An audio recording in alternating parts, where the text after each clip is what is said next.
Hello and welcome from the California Our Lady's Army of Advocates Conference. My name is Father Albert, and I will be answering some of your questions. How did people in Old Testament times obtain sanctifying grace without having the sacrament of baptism? And how could they regain it after a mortal sin without the sacrament of confession? Did the sacrifices offered by the high priests confer some sort of general absolution? Or did the people make specific confessions to the priests? The Old Testament is called the Old Testament because it's a different disposition entirely from the New Testament. And one of the differences is precisely the sacramental order. In fact, there were no sacraments, strictly speaking, in the Old Testament. Sacraments in the sense that we know them. In the New Testament, sacraments give grace ex opere operato, we say, by the very fact that these sacraments are performed.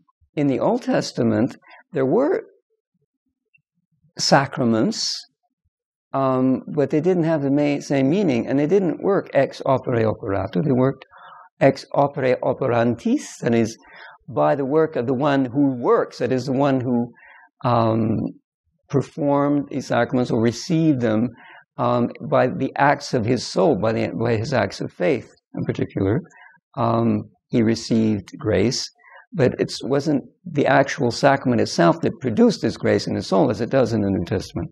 For example, the Jews had the sacrament of circumcision, which was replaced by the sacrament of baptism. But the sacrament, the word sacrament doesn't mean the same thing in the two cases. The sacrament of baptism forgives sins and gives divine grace by its very self. It produces it in our soul by the very sacrament itself.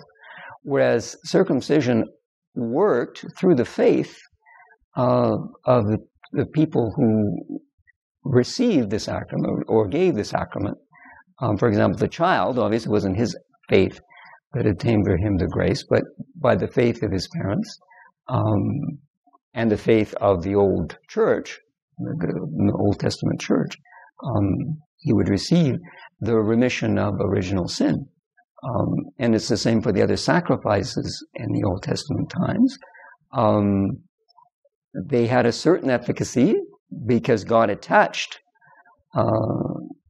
a certain grace to these ceremonies that he himself instituted. But again, what's not the same as in the New Testament. It had to do with the faith of the people at that time. By the faith that they had in these ceremonies, God would give them the grace, the remission of sins, and other graces. So with regard to confession, it's the same thing, of course. There was no such thing as a sacrament of confession in the Old Testament. People received the remission of their sins simply by these sacrifices that were offered.